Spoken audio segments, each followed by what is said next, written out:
चलते हैं बगदाद के राजा की बारगाह में, बगदाद के महाराजा की बारगाह में। क्यों उसकी महफिल सजाइए ना, उसका भी जिक्र होना चाहिए, उसके भी गीत गाने चाहिए, क्योंकि वो नाराज़ हो गया तो मदीने वाला नाराज़ हो जाएगा, और जब मदीने वाला नाराज़ हो गया तो खुदा नाराज़।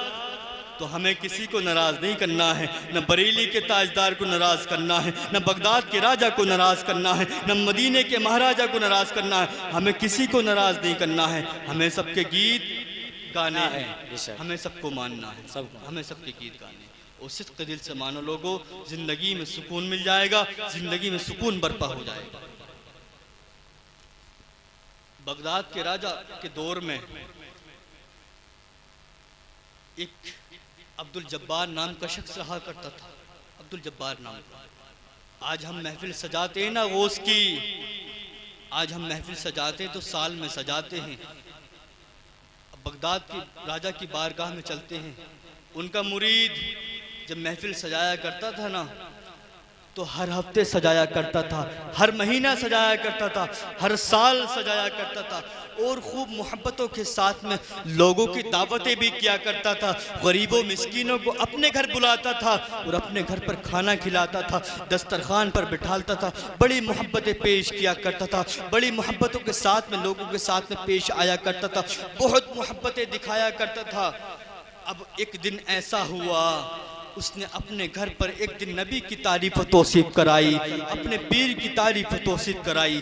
पीर की तारीफ तौसीफ कराई ना, गरीबों मिस्कीनों की दावत भी की है, बेसहारों को भी बुलाया है, सहारेदारों को भी बुलाया है, पायदारों को बुलाया है, तख्तो ताजिरों को भी बुलाया है, सबकी अपने घर पर दावत की।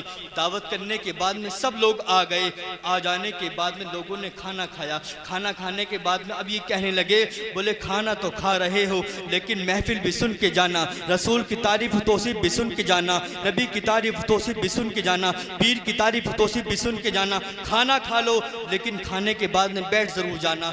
अब लोगों ने खाना खाया, खाना खाने के बाद में लोग बैठ गए। अब बैठने के बाद में अब उलमा को बुलाया, मुहद्दिसीन को बुलाया, मुहद्दिसीन को बुलाने के बाद में क्या बोलते कि महफिल सजाई। महफिल सजाने के बाद नबी की तारीफ तौसीफ कराई। जब नबी की तारीफ तौसीफ कराई, खूब नबी का यानी कि जलसा सजाया, और सजाने के बाद में अब उसके एक पड़ोस में यहूदी भी रहा करता था, गैर मुस्लिम भी रहा करता था। अब उन दिनों उसकी नई नई शादी हुई थी, एक महीना हुआ था, गैर मुस्लिम की शादी हुए एक महीना हुआ था। अब उसकी बीवी थी, जिसने उसने देखा कि जिस दिन से मैं इस घर पर आई हूँ तो हर हफ्ते ये जो जब्बार नाम का शख्स है ना, ये हर दर पे हर दिन यानी कि हर हफ्ता नबी की तारीफ तौसीफ कराया करता है, नबी का जल्स सजाया करता है, गरीबों मिस्कीनों की दावत भी किया करता है। अब इसने लोगों से पूछा, बोले माजरा क्या है, ये किन की तारीफ तौसीफ कराते हैं, अब्दुल जब्बार जो है किन का नाम लेते हैं, किन का गीत गाते हैं। फरमाया गया, इनके एक रसूल हैं, इनके एक रसूल हैं, ये उनका कलमा पढ़ते हैं और उन्हीं का गीत गाते हैं, उनकी शान में महफिल सजाते हैं, उनकी मोहब्बत में महफिल सजाते हैं। अब यहूदन ने घर के दरवाजे से यानी कि घर के दरवाजे पर खड़ी हो गई। खड़ी होने के बाद में पड़ोस में जलसा हो रहा था ना, पड़ोस में नबी का जिक्र हो रहा था ना, कांधा टेक करके दरवाजे से खड़ी हो गई और पूरी महफिल समात की। पूरी महफिल समात करने के बाद में पूरी महफिल समात की। समात करने के बाद में फरमाती है कि जगह महफिल हो रही थी जहाँ नबी का चर्चा हो रहा था, जहाँ नबी के गीत गा रहे थे, जहाँ नबी का जलसा हो रहा था, जहाँ नबी के तराने गा रहे थे। तो वो फरमाती है गैर मुस्लिमा, वो कहती है कि एक सवारी इस शान और शौकत से आई, एक सवारी इस शान और शौकत से आई तो सब हैरान हो गए, सब दंग रह गए। और उस सवारी पर जो सवार थे बड़े हसीनो जमील एक बुजुर्ग थे। वो अपनी जबान में कहती है, बड़े हसीनो जमीन एक बुजुर्ग थे। बोले देखने वालों ने जितने ने भी देखा था सब दंग हो गए थे, सब हैरान रह गए थे। बोले जिस जगह महफिल रसूल सज रही थी, जहाँ आका की मिलाद हो रही थी, बोले वो उस घर पर आए। घर पर आने के बाद जैसे ही पहला कदम रखा, जहाँ महफिल रसूल हो रही थी, वो घर नूर से मामूर हो गया, वो घर चमकने लगा, नूर से मामूर हो गया।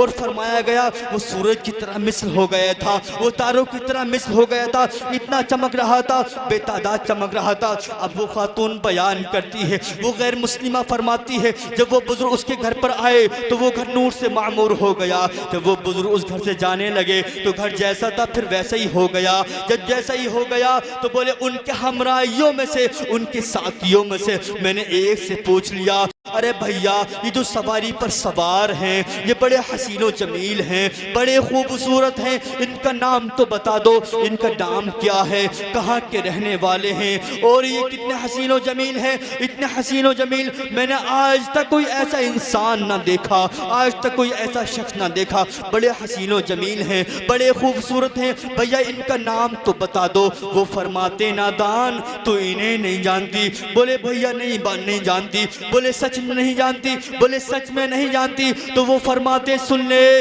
नामे खुदा यही तो है, नूरे खुदा यही तो है, शब्श दुहा यही तो है, बद्रुद्दुजा यही तो है, सैयद कुल यही तो है, खिज़्र सुंबुल यही तो है, जिनके सदक़े में कायनात बनी, जर्रा जर्रा बना, वो यही तो है। अरे नादान सुन ले, जिनका है आज़ाम ज़िक्र वो यही तो है, जिनके सदक़े में तुझे खाने को मिलता है वो यही तो है, जिनके सदक़े में तुझे पीने को मिलता है वो यही तो है। ये ना होते तो कुछ ना होता, ये ना होते तो ज़मीन ना बनती, ये ना होते तो आसमान ना बनता। इन्हीं का सदका है, इन्हीं का सदका तू खा रही है, और इन्हीं का सदका है जो तू इस दुनिया में जिंदा है, इन्हीं का सदका है तो इस दुनिया में जिंदा है। अब इसने इतना सुना, इतना सुनने के बाद में बारगाहे मुस्तफ़ा में पहुंची, और मुस्तफ़ा में पहुंचने के बाद में घुटने टेक करके हाथ जोड़ करके खड़ी हो गई, कहने लगी या रसूल अल्लाह, या रसूल अल्लाह, आज तक आपको देखा ना था तो जाना भी ना था, आज तक आपको जाना ना था तो माना भी ना था। या रसूल अल्लाह, आज देख भी लिया है, आज जान भी लिया है, आज मान भी लिया है। या रसूल अल्लाह, मेरे माँ बाप आप पर कुर्बान, या रसूल अल्लाह, मेरे माँ बाप आप पर कुर्बान। मैंने आज तक आपको देखा नहीं था, लेकिन आज देख लिया है। मेरी जान आप पर कुर्बान, मेरी दौलत आप पर कुर्बान, मेरा माल आप पर कुर्बान, मेरे माँ बाप आप पर कुर्बान। या रसूल अल्लाह, मैं गैर मुस्लिम हूँ, या रसूल अल्लाह, मुझे कलमा पढ़ा दीजिए, या रसूल अल्लाह, मुझे मुशर्रफ ब इस्लाम कर दीजिए, या रसूल अल्लाह, मुझे इस्लाम के अंदर दाखिल कर लीजिए। मेरे नबी मुस्कुराए, मुस्कुराने के बाद में कलमा तैयब पढ़ाया, कलमा तैयब पढ़ाने के बाद में अभी अपने घर वापस आ गई। वापस आने के बाद में इसके जहन में ख्याल आया, जैसे अब्दुल जब्बार के मकान पर महफिल मिलाद पाक हो रही थी, नबी का जिक्र हो रहा था, नबी के चाहने वालों का जिक्र हो रहा था, वलियों का जिक्र हो रहा था, अल्लाह के मुक़द्दस फरिश्तों का जिक्र हो रहा था। इसने भी सोचा कि मैं भी अपने घर पर महफिल मिलाद पाक सजाऊं, मैं भी अपने घर पर महफिल मिलाद पाक का एहतमाम करूं, मैं भी अपने घर पर नबी की तारीफ तौसीफ कराऊं। अब अपने घर आ तो गई, आने के बाद में अब ये गैर मुस्लिमा थी, ये गैर मुस्लिम थी, यहूदन थी। अब इसने अपने घर के बुत निकाले जिन्हें भगवान मानती थी, जिनकी ये पूजा करती थी, इसने अपने घर से बुत निकाले। बुत निकालने के बाद में घर के बरामदे में डाले, घर के बरामदे में जैसे ही डाले, अब इसका शोहर बाहर से आ गया, कहने लगा शरीक हयात, ये तो हमारे भगवान हैं, अपनी ज़बान में कहता है ये तो हमारे भगवान हैं, इनकी तो हम पूजा करते हैं, ये तो हमारे खुदा हैं, तुम इनको क्यों तोड़ रही हो? तो कहने लगी आज बोलने का मौका नहीं है, मैंने नबी के बारगाह में जा कर के मैंने कलमा तैयब पढ़ लिया है, मैं मुशर्रफ ब इस्लाम हो गई हूँ, मैंने इस्लाम कबूल कर लिया है। तुम भी जाओ नबी की बारगाह में पहुँचो, नबी की बारगाह में पहुँचने के बाद में तुम भी मुसलमान हो जाओ, तुम भी कलमे के शरीक हो जाओ, तुम भी कलमा तैयब पढ़ लो।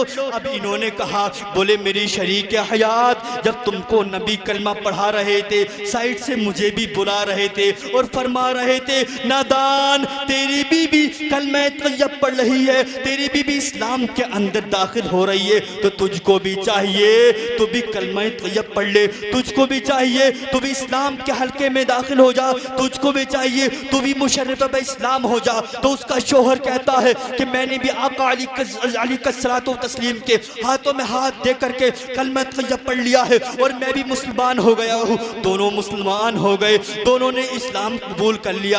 अब इस्लाम कबूल करने के बाद में इसने सोचा, जैसे अब्दुल जब्बार के मकान पर महफिल मिलाद पाक सज रही थी, गौस का जिक्र हो रहा था, वलियों का जिक्र हो रहा था, अल्लाह के मुक़द्दस फरिश्तों का जिक्र हो रहा था।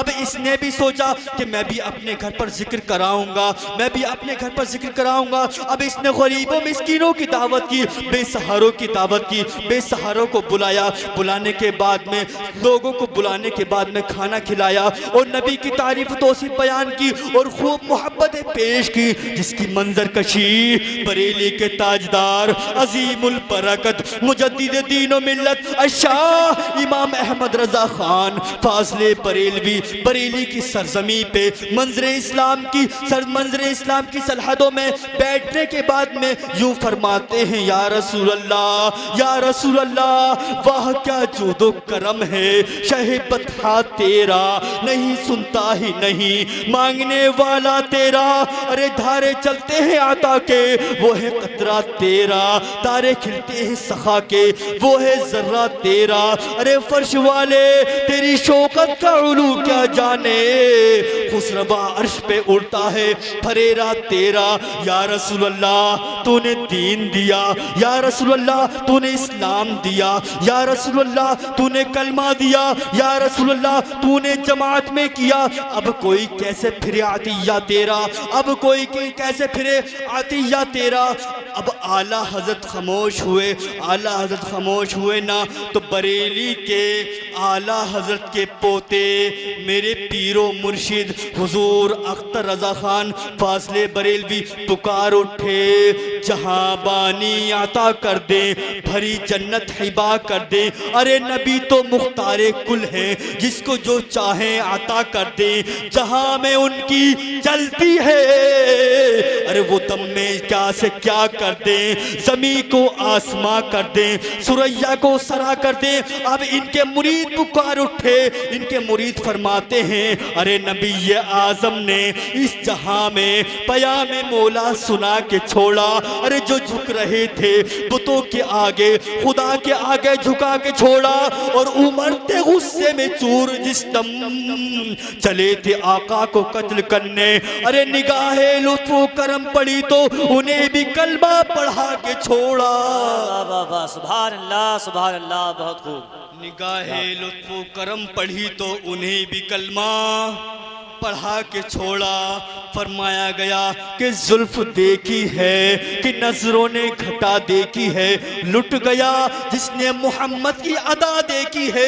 जो मोहम्मद को जान लेता है वो मोहम्मद पर जान कुर्बान कर दिया करता है, जो मोहम्मद को मान लेता है वो मोहम्मद पर जान कुर्बान कर दिया करता है। और फरमाया गया जो मोहम्मद को एक बार देख लेता है वो उसका हो जाता है, वो उसका कलमा पढ़ लेता है। नबी की इतनी आला शान है, नबी की इतनी बुलंद बाला अजमतें हैं, नबी की तारीफ तौसीफ, और हम क्या बोलते फजर की अजान तक भी करें और अजान तक किया, यानी कि रात दिनों में तब्दील हो सकती है और दिन रात में तब्दील हो सकता है। नबी की तारीफ तौसीफ ख़त्म नहीं हो सकती, नबी की अजमत ख़त्म नहीं हो सकती, नबी की रिफ़ातें, नबी की बुलंदियाँ, नबी की शुजाअतें कभी ख़त्म नहीं हो सकती। फरमाया गया नबी को सिद्क़े दिल से मानो और इस तरकीब से मानो, ऐसे मानो जो बरेली के ताजदार ने नबी से मोहब्बत की है, जो बगदाद के राजा ने नबी से मोहब्बत की है।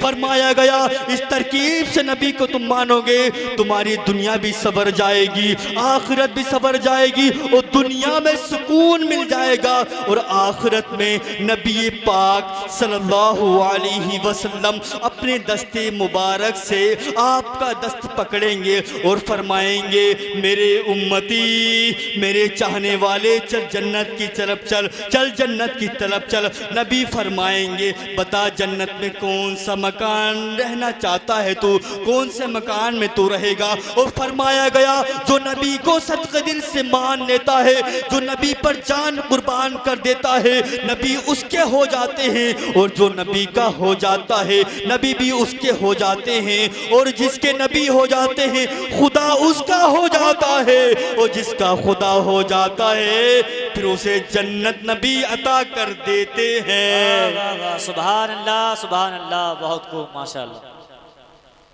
ये है नबी की मोहब्बत। लोगों नबी से सच्चा इश्क करो, नबी से सच्चा इश्क करो। नबी से सच्चा इश्क करोगे ना तो दुनिया में सुकून मिलेगा। लोगों जिस तरकीब से इश्क करना आया है उस तरकीब से इश्क करो। आज देखा जाता है आज देखा जाता है 2-4 पतीले क्या बना लिए तो पूरे गांव में शोहरा करते फिरता है, मैंने तो गोश्त की महफिल सजाई, गोश्त की महफिल सजाई। अरे नहीं भाई, तूने गोश्त की महफिल सजाई है तो दुनिया वालों को दिखाने के लिए थोड़ी सजाई है। अरे याद करो वो वक्त भी याद करो। हज़रत खतीजतुल कुबरा नबी की बीवी मोहतरमा उम्मुल मोमिनीन हज़रत खतीजतुल कुबरा, जिन्हें पूरी दुनिया मलिके अरब कहती है, जिनका पूरी दुनिया में चर्चा है, पूरी दुनिया इन्हें जानती है। और क्या बोलते हैं कि इनकी बहुत आला शान है। फरमाया गया अरब की मलिका हैं ये, इनके पास में इतनी दौलत थी, किसी के पास में इतनी दौलत ना थी। फरमाया गया उम्मुल मोमिनीन हज़रत खतीजतुल कुबरा ने जब नबी से शादी की थी, जब नबी से, अब इनकी मोहब्बत देखो, नबी से कितनी मोहब्बत करती थी हज़रत खतीजतुल कुबरा। और आज अपनी मोहब्बत को भी देखो, अब अपनी मोहब्बत को भी देखो। तुम 2 पैसे नबी की, यानी कि 2 पैसे नबी के नाम पर अगर मदरसे में दे देते हो, मदरसे में खर्च करते हो ना, तो यानी कि पूरे जगह जगह पैगाम देते फिरते हो, हमने तो फला जगह 20 रुपए दे दिए, 20 11 में पैसे देते हो, तो मस्जिदों में ऐलान लगवाते हो। और लोगों सुन लो, पैगाम सुन लो। हज़रत खतीजतुल कुबरा है उम्मुल मोमिनीन हज़रत खतीजतुल कुबरा, जिन्हें मलिक अरब कहा जाता था, जिनके मुकाबले की दौलत किसी के पास ना थी। अल्लाहु अकबर। जिस दिन से हुजूर के निकाह में आई हैं, जैसे ही सरकार के निकाह में आई, जैसे ही सरकार के निकाह में हज़रत खतीजतुल कुबरा आई हैं, तो मक्के वालों ने बातें करना शुरू कर दी थी। मक्के वालों ने बातें करना शुरू कर दी थी कि नबी ने जो शादी की है ना हज़रत खतीजतुल कुबरा से, वो दौलत के चक्कर में की है, माल के चक्कर में की है, दौलत के चक्कर में की है। अब हज़रत खतीजतुल कुबरा के कानों में ये बात आई है, जैसे ही हज़रत खतीजतुल कुबरा के कानों में ये बात आई, आपको ये बात बड़ी नागवार गुजरी, आपको ये बात बड़ी नागवार गुजरी, आपको ये बात बड़ी नागवार गुजरी। और आपने ये बात सही ना, और आपको यानी कि इतना रोना तारी हो गया, यानी कि इतनी अफसुर्दा हो गई, इतनी अफसुर्दा हुई कि आपने मक्के वालों की सबकी दावत की, मक्के के बड़े बड़े अमीरों को बुलाया। हज़रत खतीजतुल कुबरा ने मक्के के बड़े बड़े अमीरों को बुलाया, ताजिरों को बुलाया, और बुलाने के बाद में अपने घर पर दावत की। दावत करने के बाद में सबको खाना खिलाया। खाना खिलाने के बाद में जब लोग वापस जाने लगे, तो लोगों से कहा, लोगों ठहर जाओ, अभी एक काम बाकी है। लोगों ने कहा, खतीजतुल कुबरा अब तो हमने खाना खा लिया, अब क्या काम रह गया है? आपने हमारी दावत की थी, हमने दावत पर लब्बैक कहते हुए आ गए, और हमने खाना भी खा लिया है, अब हमें जाने दीजिए। हज़रत खतीजतुल कुबरा पर्दे के अंदर से फरमाती हैं, लोगों ठहर जाओ, अभी एक काम बाकी है। कहा, खतीजा कौन सा काम? लोगों ठहरो तो सही, अभी एक काम बाकी है। अपने गुलाम मैसरा को बुलाया। हज़रत खतीजतुल कुबरा ने अपने गुलाम मैसरा को बुलाया और फरमाती है, मैसरा जितनी दौलत अंदर जमा है, जितना चांदी है, जितनी दौलत है, जितना रुपया पैसा है, जितना सोना है, सारा निकालो, और निकालने के बाद में घर के आंगन में ढेर लगा दो। जब हज़रत खतीजतुल कुबरा की दौलत का ढेर लगाया गया था, तो इतना ऊंचा ढेर लगा था, इतना ऊंचा ढेर लगा था, जो इस पार खड़ा था इस पार वाले को नजर नहीं आ रहा था, और जो इस पार खड़ा था इस पार वाले को नजर नहीं आ रहा था। हज़रत खतीजतुल कुबरा ने कहा था, ओ लोगो तुम मेरे महबूब को गुर्बत का ताना देते हो, ओ लोगो तुम मेरे महबूब को ताना कसी करते हो, ओ लोगो तुम मेरे महबूब को सताते हो, बेबात तकलीफ दिया करते हो, और ये कहते हो कि खतीजा से जो शादी की है नबी ने, दौलत के चक्कर में शादी की है। ओ लोगो आज कान खोल करके सुन लो। सारे लोगों के कान खड़े हो गए कि हज़रत खतीजतुल कुबरा कहना क्या चाहती हैं, करना क्या चाहती हैं। सारे लोगों के कान खड़े हो गए। हज़रत खतीजतुल कुबरा ने पर्दे का अंदर से ऐलान करके फरमाया था, ओ लोगों कान खोल करके सुनो, ये जो तुम्हें दौलत का ढेर नजर आ रहा है, ये जो दौलत तुम्हें सामने नजर आ रही है, आज से इस सारी दौलत को मैं मोहम्मद के कदमों में डाल रही हूँ। सारी दौलत को मैंने मोहम्मद के कदमों में डाल दिया है। ये जहाँ चाहेंगे वहाँ लगाएंगे, जितना चाहेंगे इतना लुटाएंगे। आज से इस दौलत की मालिक मैं नहीं हूँ, मैंने सारी दौलत को मोहम्मद के कदमों पर कुर्बान कर दिया। नारे तकबीर, नारे रिसालत, नारे रिसालत। हुजूर ताजदारे मदीना, हुजूर ताजदारे मदीना, जश्न गौसुल वरा, जश्न गौसुल वरा, उलमाए अहले सुन्नत, नारे तकबीर, नारे रिसालत। गौस पाक की बहुत आला शान है। मोहब्बत कैसे की है हज़रत खदीजतुल कुबरा ने नबी से कि सारी दौलत नबी के कदमों पे कुर्बान कर दी, लेकिन नबी की मोहब्बत नहीं छोड़ी, नबी को नहीं छोड़ा, नबी के पैगाम को आम किया, नबी के पैगाम को कभी फरामोश नहीं किया। लोगों, तुम भी नबी से सच्चा मोहब्बत करने वाले बन जाओ, सच्चे आशिक हो जाओ, और सच्चे आशिक हो गए ना, खुदा की कसम ज़िंदगी में सुकून बर्पा हो जाएगा, ज़िंदगी में सुकून मिल जाएगा, ज़िंदगी के लम्हात सुकून से कटने लगेंगे, ज़िंदगी में ऐसा सुकून मिलेगा, ऐसा सुकून मिलेगा कि ऐसा सुकून मिलेगा कि याद रखोगे, तुम्हारी नस्लें याद रखेंगी, लेकिन तुम्हें उससे पहले नबी की तारीफ तौसीफ करनी पड़ेगी, नबी की अज़मत को बुलंद करना पड़ेगा, नबी की रिफ़ात को बुलंद करना पड़ेगा, नबी की शुजाअत को बुलंद करना पड़ेगा, और उनकी मोहब्बत को अपने सीने में बसानी पड़ेगी, अपने आप से ज़्यादा उनकी मोहब्बत को अपने सीने में बसानी पड़ेगी, दुनियादार से ज़्यादा नबी की मोहब्बत को अपने सीने में बसानी पड़ेगी। और तुम जब नबी की मोहब्बत को अपने सीने में बसा ले गए तो जिंदगी में हर काम बन जाएगा, जिंदगी में हर काम बन जाएगा। बात समझ में आ रही है? अब चलते हैं बगदाद के राजा की बारगाह में, बगदाद के महाराजा की बारगाह में, गौस पाक की बारगाह में चलते हैं। अब गौस पाक की शान देखो, कितनी आला शान है। ये मादर सात वली हैं, यानी कि माँ के पेट से ही वली हैं, ये इतनी आला इनकी शान है।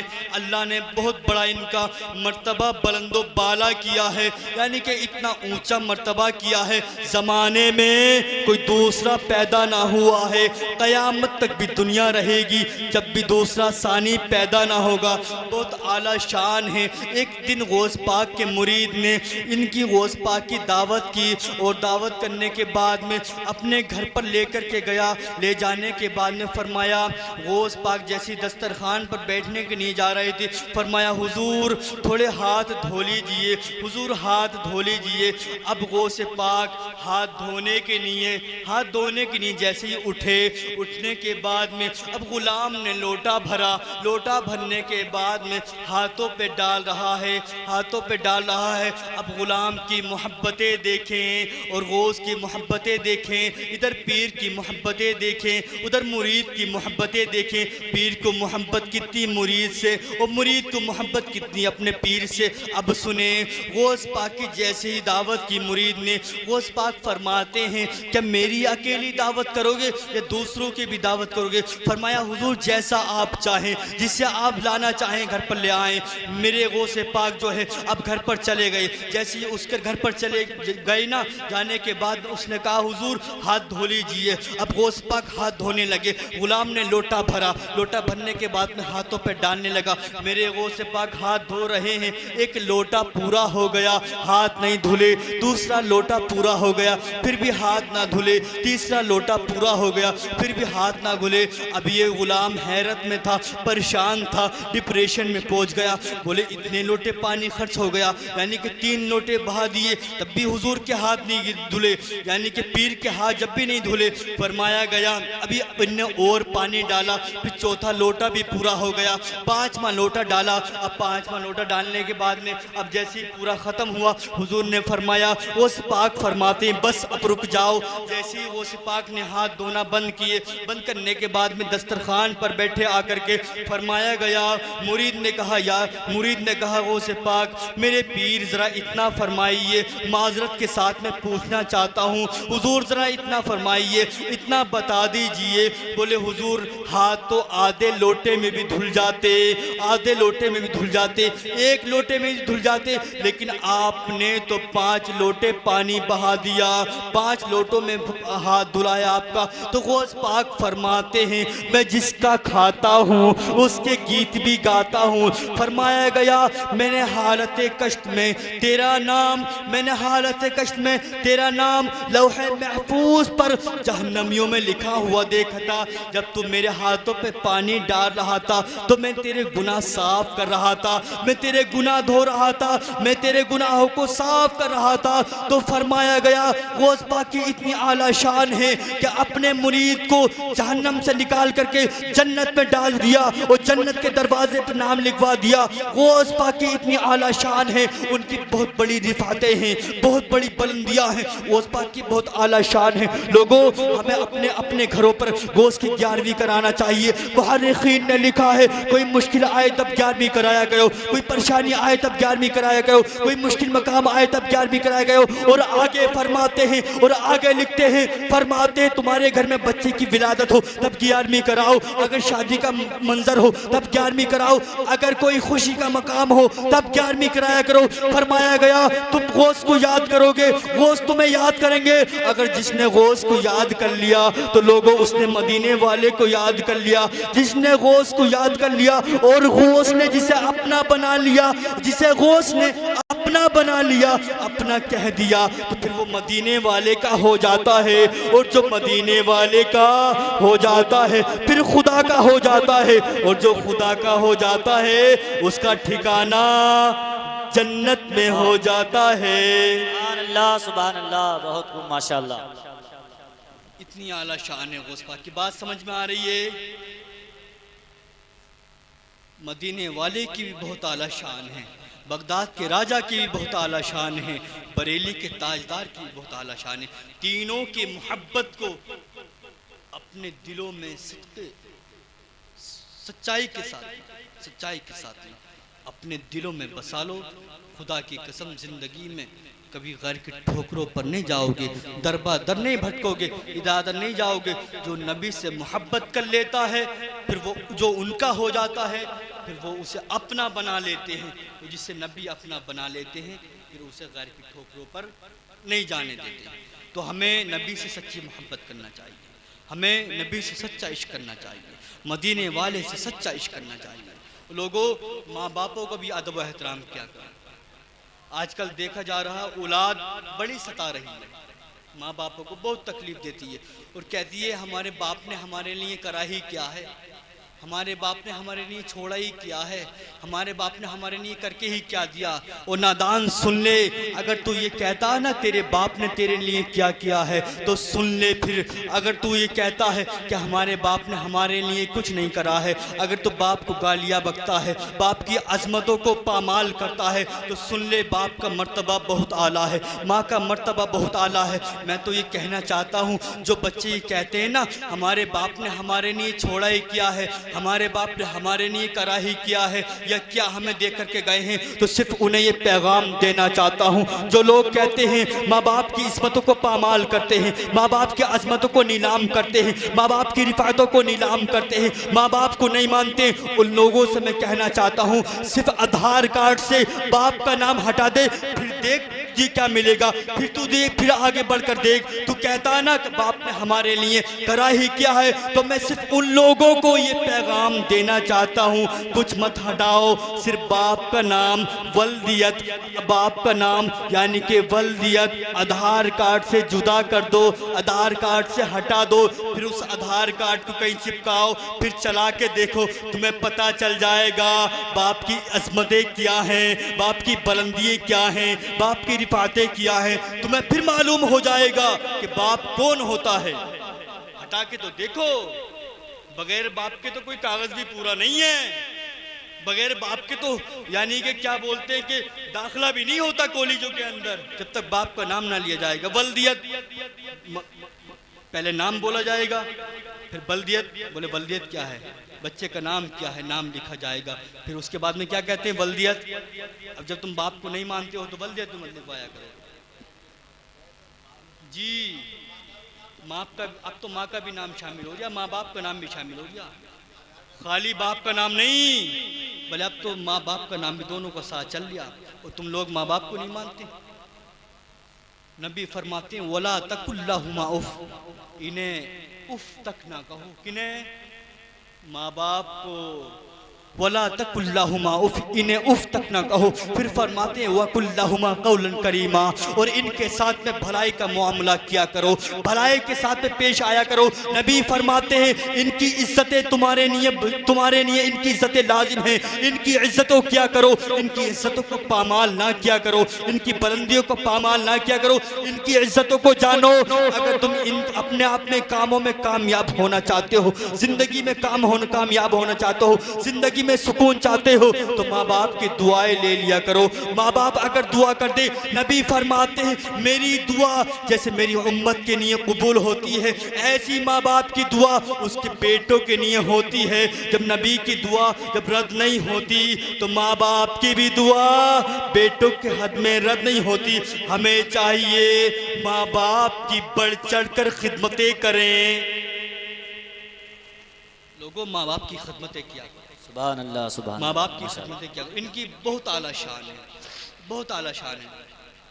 नबी ने तो कई जगह हदीसों में फरमाया बहुत आला शान है माँ बाप की। और आज देखा जा रहा है इनकी इज्जतों को नीलाम करते हैं, बाप को घरों से निकालते हैं मार मार कर। लोगों ऐसा ना किया करो, खुदा की कसम ज़िंदगी तुम्हारी बर्बाद हो जाएगी। जिसने माँ को तकलीफ़ दी, जिसने बाप को तकलीफ़ दी, फरमाया गया जिसने माँ बाप को तकलीफ़ दी है फिर वो रोज़ा रख ले, नमाज पढ़ ले, हज कर ले, दुनिया की दुनियाई में ढूंढ ले, सारे नेक काम कर ले, कुछ भी कर ले, फरमाया गया उसकी दुआ बारगाह मौला में कबूल नहीं होती है।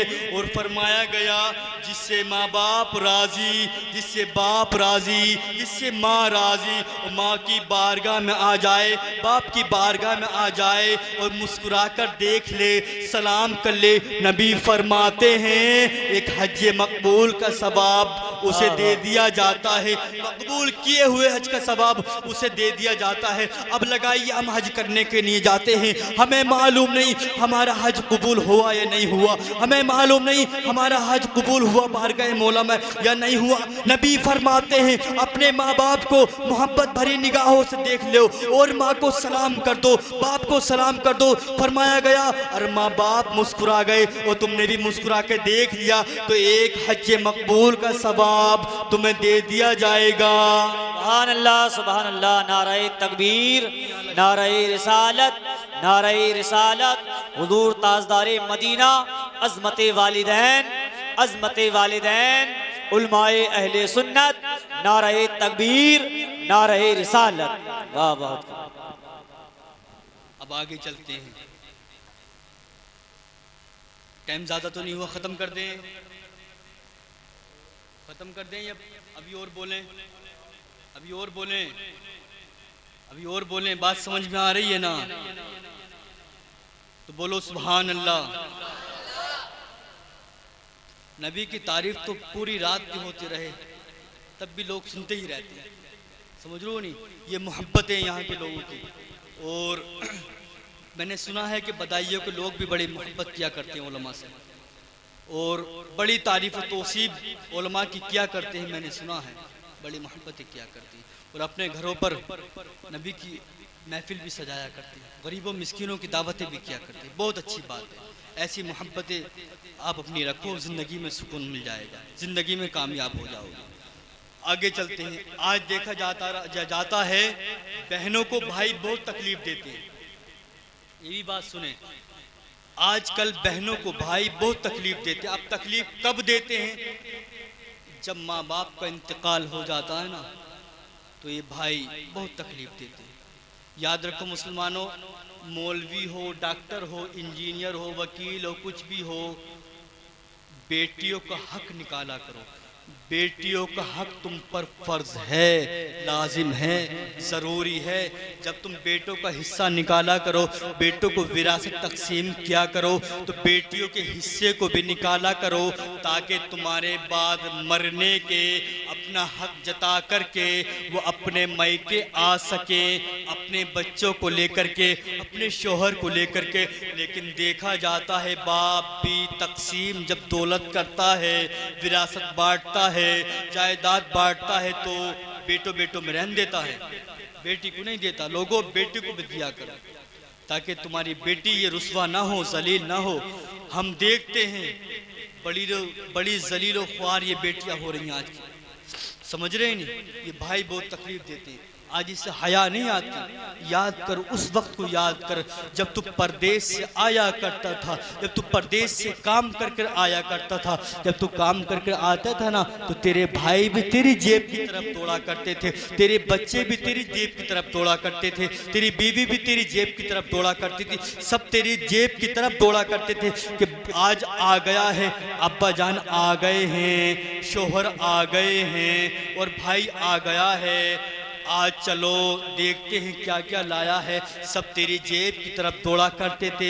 लेकिन तेरी बहन की ज़ात देखो, बहन की रिफ़ातें देखो, बहन की बुलंदियाँ देखो, बहन की मोहब्बतें देखो, बहन कितनी भाइयों से मोहब्बतें करती है। बहन की मोहब्बतें देखो, जब भाई काम करके अपने घर आता है तो सब जेब की तरफ दौड़ा करते हैं, भाई भी जेब की तरफ दौड़ा करता है, भाई भी जेब की तरफ जाता है, बच्चे भी जेब की तरफ जाते हैं और बीवी भी जेब की तरफ जाती है। लेकिन तेरी बहन की जात देखो, तेरी बहन तेरी कपड़ों की तरफ जाती है, बैग पकड़ती है, कहती है भाई ला कितने गंदे कपड़े लाया है, उन्हें धोना मेरा हक है, उन्हें साफ करना मेरा हक है, उन्हें साफ करना मेरा काम है। भाई ला कितने गंदे कपड़े लाया है, उन्हें मैं साफ करूंगी। तेरी बहन तेरे कहे बगैर जो साफ किया करती थी वो तेरी बहन की जात थी, तेरे कपड़े साफ किया करती थी, तुझसे छीन छीन करके तेरे कपड़ों पर प्रेस किया करती थी, तेरे कपड़ों को धोया करती थी, तेरे कपड़ों को साफ किया करती थी। वो कोई और नहीं बल्कि वो तेरी बहन होती थी, वो तेरी बहन होती थी। आधी आधी रात उठ करके तेरी बहन तुझे खाना बना करके खिलाती थी, वो कोई और नहीं बल्कि वो तेरी बहन की जात थी। आधी आधी रात तेरे इंतजार में बैठी रहती थी, वो कोई और नहीं बल्कि वो तेरी बहन की जात थी। जब तू पैदा ना हुआ, पैदा होने के जिसने ख्वाब देखे, जब तू पैदा होना, जब तू पैदा ना हुआ, पैदा होने के लिए जिसने दुआएं मांगी और जिसने ख्वाब देखे वो कोई और नहीं बल्कि तेरी बहन की जात थी। जब तू दूल्हा ना बना था, दूल्हा बनने के जिसने ख्वाब देखे थे वो तेरी बहन की जात थी। जब तू दूल्हा बना, दूल्हा बनने के बाद में मुबारकबाद सबसे पहले दी थी वो कोई और नहीं वो तेरी बहन की जात थी। सारी दुनिया का प्यार एक पल्ले में रखो फिर भी बहन के प्यार के बराबर हो नहीं सकता। तो हमें चाहिए बहनों से भी प्यार करें, बहनों की इज्जत को जाने, बहनों की बुलंदियाँ को जाने, बहनों की रिफ़ातों को पहचाने। याद रखो मुसलमानों, कभी बहनों से दो बद्दुआएं ना लिया करो, बहनों से दुआएं लिया करो क्योंकि बहनों की दुआएं कबूल जल्दी होती हैं। बहनों से दुआएं लिया करो। और माँ बहनों से भी गुजारिश करूँ, इनसे भी कहना चाहूँगा कि अपने शोहरे के हुकूक को उसी के तर्ज व तहकीक के मुताबिक अदा करो जो नबी ने बताए। समझ लो नहीं, शोहर की भी इज्जतें बहुत होती हैं। आजकल बेटियां, हमारी माँ बहन बेटियां अपने शोहरों की इज्जत नहीं करती, इनकी इज्जत को पामाल करती हैं, इनकी इज्जत को नीलाम करती हैं। याद रखो बेटियों, शोहरों का हक तुम पर लाजिम है, ज़रूरी है। और इनकी इज्जतों को उछालोगे, इनका कहना नहीं मानोगी तो ज़िंदगी में रुस्वा हो जाओगी। ज़िंदगी में रुस्वा तो होगी, कब्र में भी परेशान रहोगी, कब्र में भी रुस्वा रहोगी, कब्र में भी तकलीफ़ मिलेगी। कब्र से उठोगी, मैदान हश्र में भी कोई पूछने वाला ना होगा। तो लोगों, अपनी बीवियों के साथ में इन शोहरों से भी कहना चाहूँगा, ये भी अच्छे तरीके से पेश आया करें, इनकी इज्जतों को समझा करें, इनकी रिफ़ातों को समझा करें और इन पर शफ़क़त किया करें। इनका भी अदब व एहतराम तुम पर लाजिम है और बीवियों का भी अदब व एहतराम इन शोहरों पर लाजिम है और शोहरों का भी बीवियों पर लाजिम है। क्योंकि रब फरमाता है हुन्ना लिबासुल लकुम व अंतुम लिबासुल लहुन। मर्द औरतों का लिबास है और औरत मर्द का लिबास है। समझ लो नहीं? तो इनकी इज्जतें हमारे ऊपर ज़रूरी है। समझ लो नहीं? माँ बापों को अदब व एहतराम करो। इन औरतों से भी गुजारिश करूँगा कि अपने शोहरों का अदब व एहतराम करो। बेटों से भी गुजारिश करूँगा कि माँ बाप का भी अदब व एहतराम करो। और माँ बाप से भी गुजारिश करूँगा कि बेटों पर शफ़क़त करें, बेटों को ज़लील रुस्वा ना किया करें बार बार, बेटों को ज़लील रुस्वा ना किया करें बार बार। बेटों को तकलीफ न दिया करें बार बार, बेटों के भी जाने।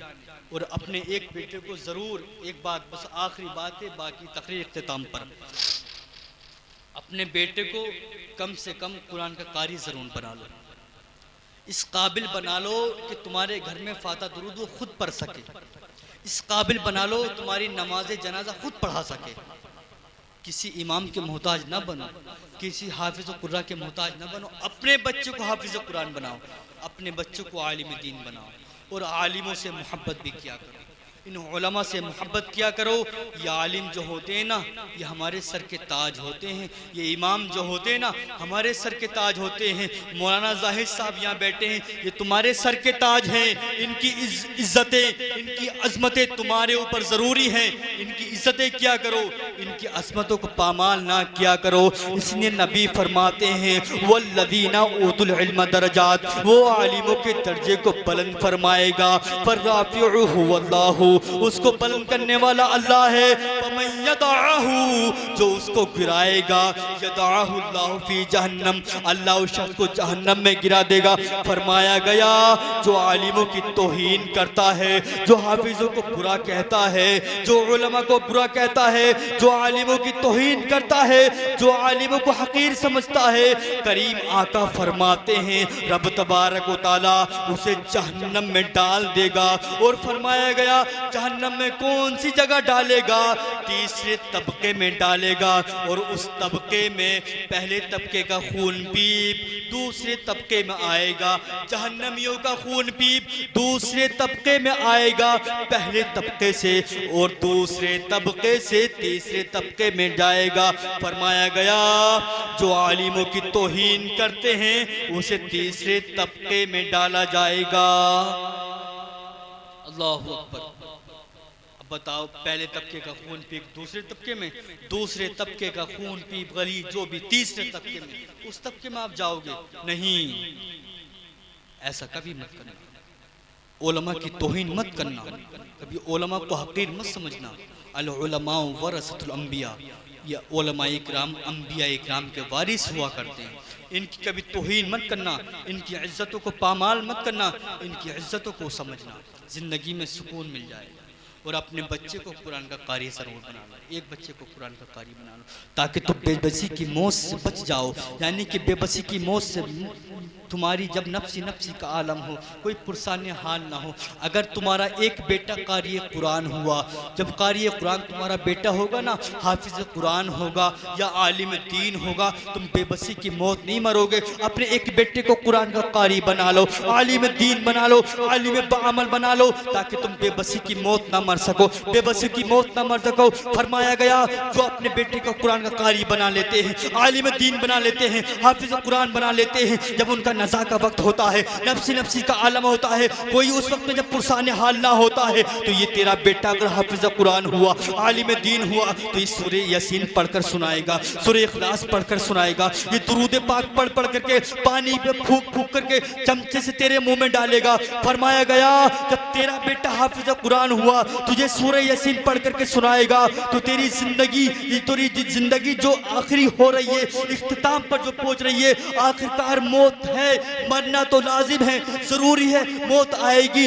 लेकिन तू मरेगा तो जरूर, लेकिन तुझे सुकून से मौत आएगी, रूह तेरी जिस्म से निकल जाएगी और तुझे पता भी नहीं चलेगा। इधर तेरा बेटा तिलावत कलामुल्लाह करेगा, उधर तेरे जिस्म से आसानी से जान निकल जाएगी। तो तुम्हारे बेटे कारी कुरान होंगे, हाफिज कुरान होंगे, आलिम दीन होंगे, तो फिर तुम बेबसी की मौत नहीं मरोगे, मायूसी की मौत नहीं मरोगे। तुम्हारा बेटा कुरान पढ़ के सुनाएगा ना, तुम्हारी रूह आसानी से निकल जाएगी, पता ही नहीं चलेगा कब वो निकल गई। अल्लाह रब्बुल इज़्ज़त से अर्ज़ मालिक मौला, जो कुछ हमने पढ़ा कहा सुना, अल्लाह अपनी बारगाह में कबूल व मंजूर फरमाए। और इन सब लोगों को मैं गवाह बना करके तौबा करता हूँ। अस्तग़फिरुल्लाह मिन कुल्लि ज़ंबि व अतूबु इलैह। कलमा तय्यब पढ़ें, ला इलाहा इल्लल्लाहु मुहम्मदुर रसूलुल्लाह सल्लल्लाहु अलैहि वसल्लम। बस जो हुए अगलात उन्हें माफ़ फरमाए रब्बे कायनात। ज़िंदगी ने दिया साथ तो फिर कभी होगी मुलाकात। फ़कीरान आए सदा कर चले, सदा खुश रहो दुआ कर चले। वमा अलैना इल्लल बलाग। अस्सलामु अलैकुम व रहमतुल्लाहि व बरकातुहू।